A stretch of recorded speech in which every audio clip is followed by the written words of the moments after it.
زندگی میں لانے کے لیے یہ بہت آسان نسخہ ہے کہ اس کے ذریعے سے اللہ پورے دین پر چلنے کی استعداد پیدا کر دیتے. سب سے پہلا نمبر تو ایمان ہے. ارے بولو پہلا نمبر کیا ہے؟ ایمان کے ذریعے سے کیا چاہا جاتا ہے؟ غیر اللہ کا یقین نکلے اور ایک اکیلے اللہ کے یقین کو پیدا کرنا.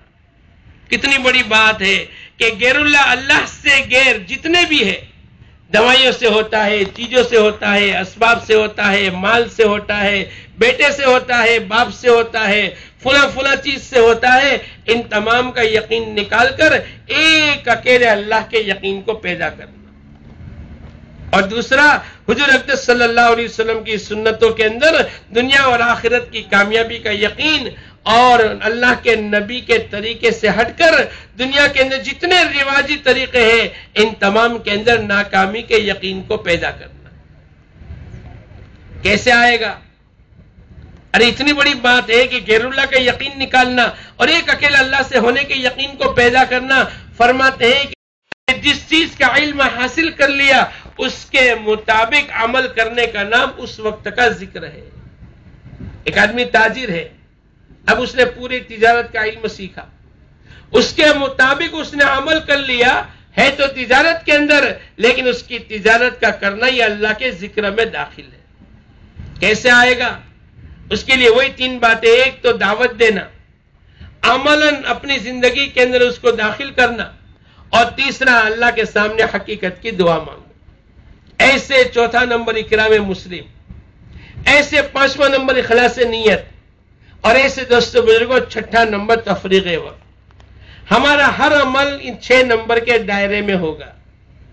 دوسری سب سے بڑی بات یہ ہے کہ چونکہ ہم اللہ کے راستے میں نکلتے ہیں تو ہم میں سے ہر جماعت کا ایک ذمہ دار ہوتا ہے. ارے بولو ہوتا ہے کہ نہیں؟ اچھا، ذمہ دار کی کیا؟ فرماتے ہیں کہ جس جماعت کا کوئی امیر نہیں ہوگا اس کا امیر شیطان ہو جاتا ہے. اس لیے یہ ہم کو سیکھنے کے لیے کہ ابھی تو اللہ کے راستے میں 10 12 15 کی جماعت ہے، اس میں ایک ذمہ دار ہوگا. لیکن اگر کوئی آدمی 3 مل کر کسی دنیا کی ضرورت کے لیے جا رہے، گھومنے کے لیے جا رہے، کسی کی شادی میں جا رہے، کسی اپنے دنیا کے بھی کام کے لیے جاتے ہیں، اب یہ سیکھنے کی ضرورت ہے اور پوری زندگی کی مشق کرنے کے لیے کہ جب بھی ہمارا کوئی سفر ہوگا ہم میں سے کسی ایک کو ہم ذمہ دار بنا لیں. امیر فرماتے ہیں کہ جس نے اپنے امیر کی اطاعت کی اس نے اللہ اس کے رسول کی اطاعت کی. یہ سیکھنے کے لیے جا رہے ہیں.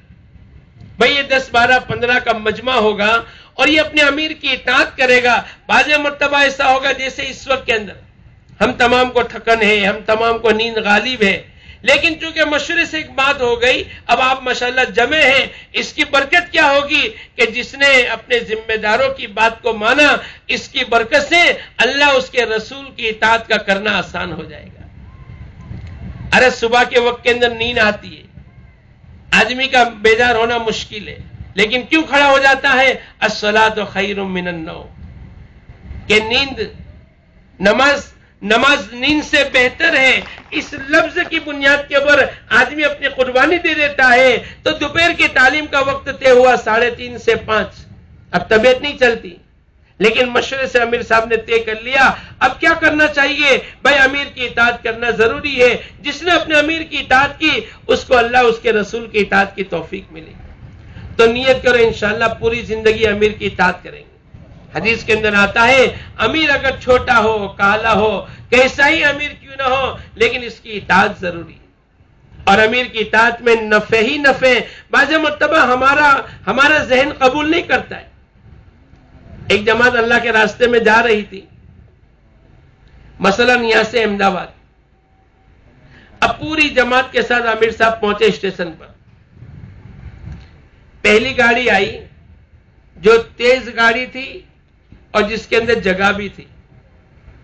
ساتھیوں نے کہا کہ امیر صاحب چلو سوار ہو جاؤ.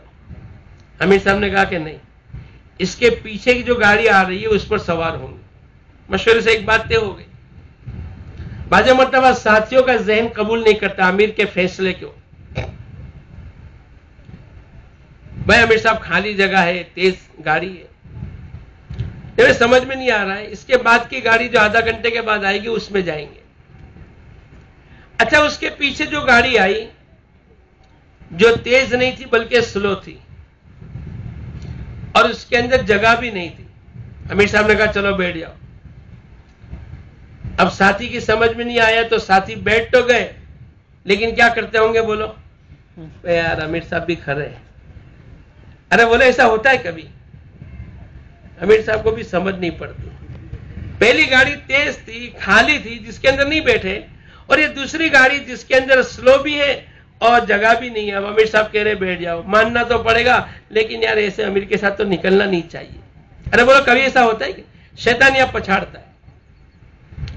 تھوڑی دیر گاڑی چلی، 1-1.5 گھنٹہ، اور اطلاع آئی کہ پہلی گاڑی کا ایکسیڈنٹ ہو گیا، جس کے اندر کئی آدمی زخمی ہو گئے، کئی آدمی مر گئے.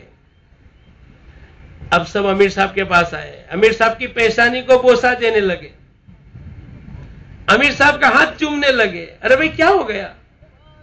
امیر صاحب اچھا ہوا کہ تم نے یہ فیصلہ کیا. اگر تم وہ فیصلہ کرتے ہم کو پہلے گاڑی میں لے جاتے تو پتہ نہیں ہم بھی زخمی ہو جاتے یا ہم بھی دنیا سے رخصت ہو جاتے.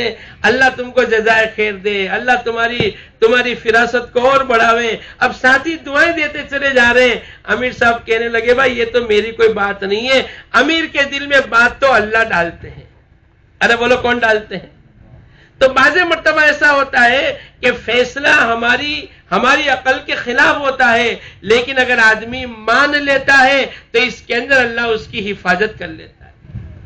یہ پوری زندگی کے لیے حضور اقدس صلی اللہ علیہ وسلم نے جو باتیں بتلائی ہیں وہ قیامت تک کے لیے اصول ہیں. اور آپ نے کیا فرمایا؟ جس نے اپنے امیر کی اطاعت کی. اب بعض مرتبہ ایسا ہوگا کہ کوئی بات ایسی آئے گی کہ جس کو ماننے کے اندر کہ یار یہ کیا ہے سب نہیں، بلکہ اللہ اس کے رسول کی بات ہر حالت کے اندر مانیں گے.